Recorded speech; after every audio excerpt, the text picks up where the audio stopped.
নমস্কাৰ এই মুহূৰ্তত আহি পৰিছে কেইবাটাও গুৰুত্বপূৰ্ণ খবৰ আৰু এনে ধৰণৰ খবৰসমূহ নিতৌ চাবৰ কাৰণে চেনেলটো সাবস্ক্ৰাইব কৰি ভিডিঅ'টোত এটা লাইক কৰি দিব। এই মুহূৰ্তত জনাই আছো এটা ব্ৰেকিং নিউজ। গুৱাহাটী মহানগৰত এজন ডেলিভাৰী বয়ক আক্ৰমণ কৰাৰ ভিডিঅ' সামাজিক মাধ্যমত ভাইৰেল হোৱাৰ পাছতেই এইগৰাকী ওচি ভাৰ্গৱ বৰবৰাক সকলোৱে একে মুখে ধিক্কাৰ দিছে। ক্ষমতাৰ অপব্যৱহাৰ কৰিছে এইগৰাকী ওচিয়ে। কোনোবাই ছবি আঁকি কাৰাগাৰত যাবলগীয়া হয়, কোনোবাই আকৌ কবিতা লিখাৰ বাবে কাৰাগাৰত যাবলগীয়া হয়।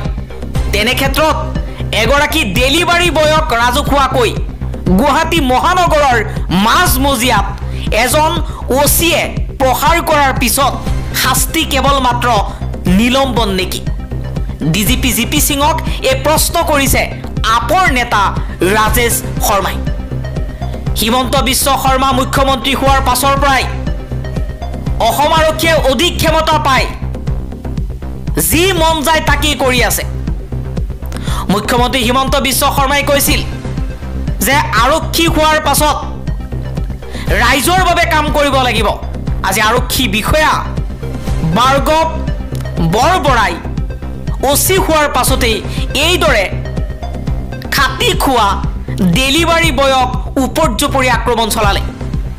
এতিয়া একেমুখে ওচি ভাৰ্গৱ বৰবৰাক ধিক্কাৰ দিছে সমগ্ৰ অসমৰ ৰাইজে। প্ৰাক্তন কটনিয়ান জ্ঞানদীপ হাজৰিকাক ৰাজপথত অত্যাচাৰ চলোৱা পাণবজাৰ আৰক্ষী থানাৰ বিষয়া ভাৰ্গৱ বৰবৰাক জেললৈ প্ৰেৰণ কৰাৰ দাবী কৃষক মুক্তি সংগ্ৰাম সমিতিৰ সাধাৰণ সম্পাদক বিদ্যুৎ শইকীয়াৰ। পাকিস্তানত 3 দিনীয়া লকডাউন ঘোষণা। প্ৰতি সপ্তাহত 3 দিন লকডাউন ঘোষণা পঞ্জাব চৰকাৰৰ।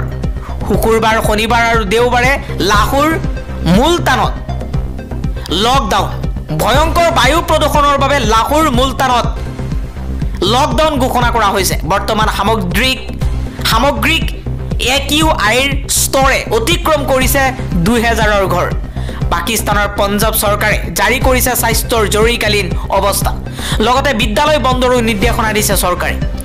নিশা 8 বজাৰ ভিতৰত ৰেষ্টুৰেণ্ট, দোকান পোহাৰ, শ্বপিং মল বন্ধৰ নিৰ্দেশনা। বিশ্বৰ আটাইতকৈ প্ৰদূষিত চহৰৰ ভিতৰত লাহোৰ, মুলতান এখন। উত্তৰ প্ৰদেশত মৰ্মান্তিক ঘটনা সংঘটিত হৈছে। ICUত অগ্নিদগ্ধ 26টিকৈ শিশু, 10টি শিশুৰ কৰুণ মৃত্যু। শিশু ৱাৰ্ডত আছিল 50টিকৈ শিশু। লক্ষ্মীবাই চিকিৎসা মহাবিদ্যালয়ত এই ঘটনা সংঘটিত হৈছে। নামাজ আদায় কৰি ৰাজপথলৈ ওলাই আহিল শ শ মুছলমান লোক। নিচাযুক্ত সামগ্ৰী সেৱন কৰা লোকৰ মৃত্যু হলে জানাজা নপঢ়াৰ সিদ্ধান্ত মুছলমানৰ। ৰাজহুৱা স্থানত কবৰস্থ নকৰাৰ সিদ্ধান্ত গ্ৰহণ কৰিছে মুছলমান লোকে। এইবাৰ মৰিগাঁও জিলাৰ ভেলুগুৰি আৰক্ষী থানাৰ অন্তৰ্গত বৰচাপৰিত আয়োজিত এক সজাগতা সভাত এই সিদ্ধান্ত মুছলমান লোকৰ।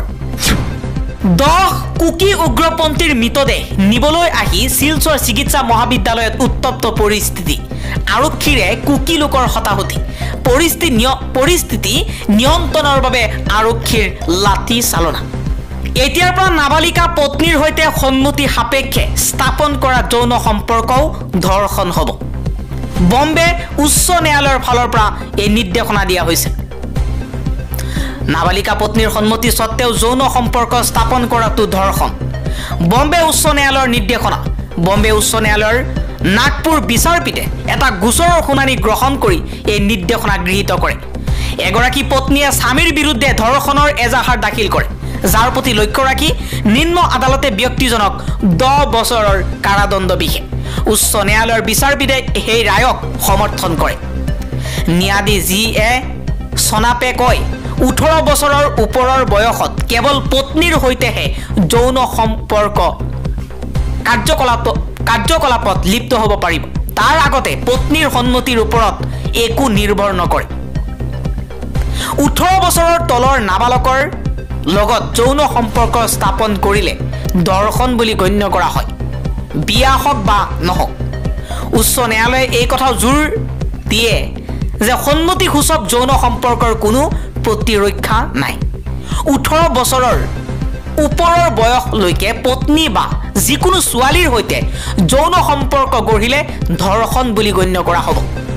মন কৰিবলগীয়া যে পত্নীৰ অভিযোগৰ প্ৰমাণৰ ভিত্তিত নিম্ন আদালতে লোকজনক 10 বছৰৰ কঠোৰ কাৰাদণ্ডৰ শাস্তি প্ৰদান কৰে।